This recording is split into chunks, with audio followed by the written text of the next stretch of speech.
तो इंग्लिश का पेपर भी हो गया है ख़त्म और सेट 2 आया था। क्वेश्चन पेपर कोड ये रहा। तो पैसेज आया था क्रोनोबायोलॉजी और सर्कैडियन रिदम पे, जो कि मैं कभी फॉलो नहीं करता हूँ। मतलब सीबीएसई बता रहा है बेटा फॉलो करो, लेकिन नहीं, ये वीडियो मैं अभी भी रात में ही बना रहा हूँ। उसके बाद फिर ये अर्बन प्लांटेशन पे ये पैसेज आया था, तो कर लिया था। पैसेजेस इजी थे, कुछ 2-3 क्वेश्चंस थोड़े से ट्रिकी थे और जिसमें कुछ समझ में नहीं आ रहा था क्या लिखें। तो अब लिख दिया 1-2 बार, मतलब इजी था, एक कोई मॉडरेट बच्चा भी कर सकता है आराम से। उसके बाद ये इसमें नोटिस राइटिंग में ये ट्रैकिंग वाला किया था, जो कि अब मैं रिग्रेट कर रहा हूँ कि ये मुझे नहीं करना चाहिए था, ये करना चाहिए था, बट उस टाइम पे जो सही लगा ठीक है। उसके बाद फिर इसमें मैंने ये वाला किया था, इनविटेशन का लेटर, और ये लेटर टू एडिटर में ये लेटर टू एडिटर ही किया था। और फिर है ये आर्टिकल के बाद लिटरेचर सेक्शन। तो लिटरेचर सेक्शन में मैंने आंट जेनिफर वाला किया, और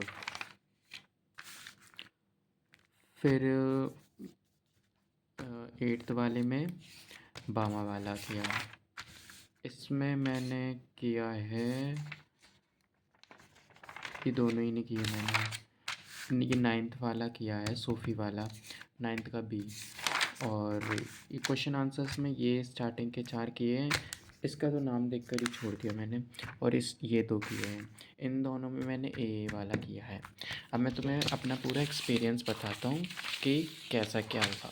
तो देखो, मेरा जो ये पेपर था, इंग्लिश का पेपर, जिसको माना जाता है कि सबसे ज़्यादा लेंथी पेपर होता है, मेरा ये पेपर ऑलमोस्ट 40 मिनट पहले ख़त्म हो गया था। कैसे, मुझे भी नहीं पता कैसे हो गया था। बस मैंने एक चीज़ यूज़ की थी कि मैंने राइटिंग सेक्शन से स्टार्ट किया था। राइटिंग सेक्शन में ऐसा क्या था कि मैं, मतलब मुझे सब पता था कि ये पॉइंट्स लिखने हैं और बस ख़त्म। तो क्योंकि उसमें बस फॉर्मेट तुम्हें केवल लिखना है, और जो भी क्वेश्चन पेपर में पॉइंट्स डले हैं उनको अपने आंसर में डाल दो, बस। तो इसलिए राइटिंग सेक्शन भी मेरा ऑलमोस्ट 30 मिनट में हो गया था। मतलब जब फर्स्ट बेल बजी थी ना, तब मैं आर्टिकल कर रहा था, तो ऑलमोस्ट मेरा राइटिंग सेक्शन आधे घंटे में ही हो गया था। उसके बाद फिर मैंने लिटरेचर स्टार्ट किया, तो ये वाले जो क्वेश्चन आंसर्स थे ये भी जल्दी जल्दी हो गए। तो इनको करने में मुझे ऑलमोस्ट 1 घंटा लग गया, है ना, ये सारे क्वेश्चन आंसर्स करने में। उसके बाद फिर लास्ट में जब मैं बिल्कुल माइंड फ्री हो गया कि अब तो मुझे कोई टेंशन नहीं है, ना लिटरेचर की और ना राइटिंग सेक्शन की, तब फिर मैंने पैसेज स्टार्ट किया। और फिर पैसेज भी कैसे स्टार्ट किया, पहले क्वेश्चन पढ़ा, उसमें देखा पैराग्राफ 1 लिखा है, तो फिर मैंने केवल पैराग्राफ 1 ही पढ़ा। उसके बाद फिर सीधा आंसर लिखा। फिर इसमें देखा पैराग्राफ 2 लिखा है, तो फिर मैंने फिर दोबारा पैराग्राफ 2 पढ़ा, और फिर इसमें जो आंसर मुझे मिला फिर वो आंसर लिख दिया। तो ऐसे ऐसे करके जो मुझे पैराग्राफ्स दिए गए, केवल मैंने वो पढ़ के आंसर दिए। और इस वजह से मुझे क्या हुआ, ये वाला पैराग्राफ पढ़ना ही नहीं पड़ा, क्योंकि इससे कुछ क्वेश्चन ही नहीं था। बाद में हाँ, जब टाइम मिला था तब मैंने पढ़ लिया था एक बार, ताकि ताकि पॉइंट्स और भी अच्छे बन जाएं। बाकी मतलब मेरा स्पीड के ऊपर इतना ज़्यादा वो था कि बस जल्दी पेपर करना है। उसके बाद फिर ये वाला पैसेज, तो ये भी ठीक सही था। उस वाले से कंपैरिजन में ये वाला थोड़ा सा डिफ़िकल्ट था, लेकिन कर लिया था ये भी आराम से। और इसमें भी पैराग्राफ्स लिखे हैं, तो इसमें भी मैंने वही सेम चीज़ की थी, क्वेश्चन पढ़ा, पैराग्राफ नंबर देखा और पैराग्राफ पढ़ा। वैसे इसका आंसर पैराग्राफ 1 में था नहीं, लेकिन ठीक है जो भी है।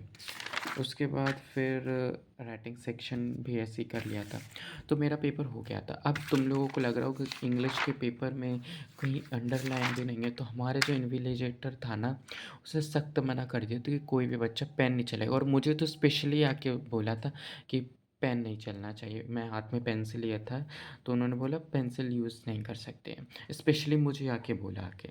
फिर लेकिन फिर भी मैंने कई कई जगह पे ये है, वो नेचुरल है भाई, तुम इंग्लिश के पेपर में तो थोड़ा अंडरलाइन टिक वगैरह करोगे ही। तो वो बोल मतलब उन्होंने बोला जब और बच्चे कर रहे थे, 2-3 बच्चे भी मतलब उन्होंने अंडरलाइन कर दिया तो बोलते हमारी नौकरी खतरे में आ जाएगी, ये हो जाएगा, वो हो जाएगा, तुम लोगों पे चीटिंग का चार्ज आ जाएगा, ये हो जाएगा। तो फिर मैंने भी अंडरलाइन नहीं किया। बट ठीक है, हो गया था पेपर। और हाँ, मुझे कहीं न कहीं ऐसा लगता है, मैंने एक सैम्पल पेपर सॉल्व किया था, तो उससे मुझे कहीं न कहीं एक कॉन्फिडेंस मिला था, जिसकी वजह से मेरा पेपर जल्दी हो गया। अब देखो, मुझे फ़र्क नहीं पड़ता नंबर कैसे आएँ, पास तो देखो हो ही जाऊँगा। अब चाहे जैसे भी नंबर आएँ, I am totally acceptable to them, क्योंकि इंग्लिश में यू डोंट नो कि तुम्हारा पेपर कैसे चेक हो।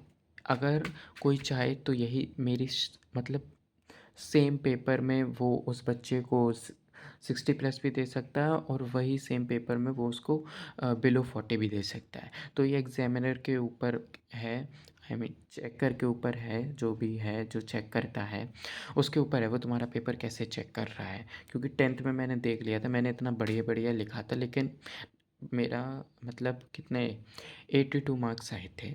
तो पता नहीं अब 12th में कैसा होगा, देखा जाएगा।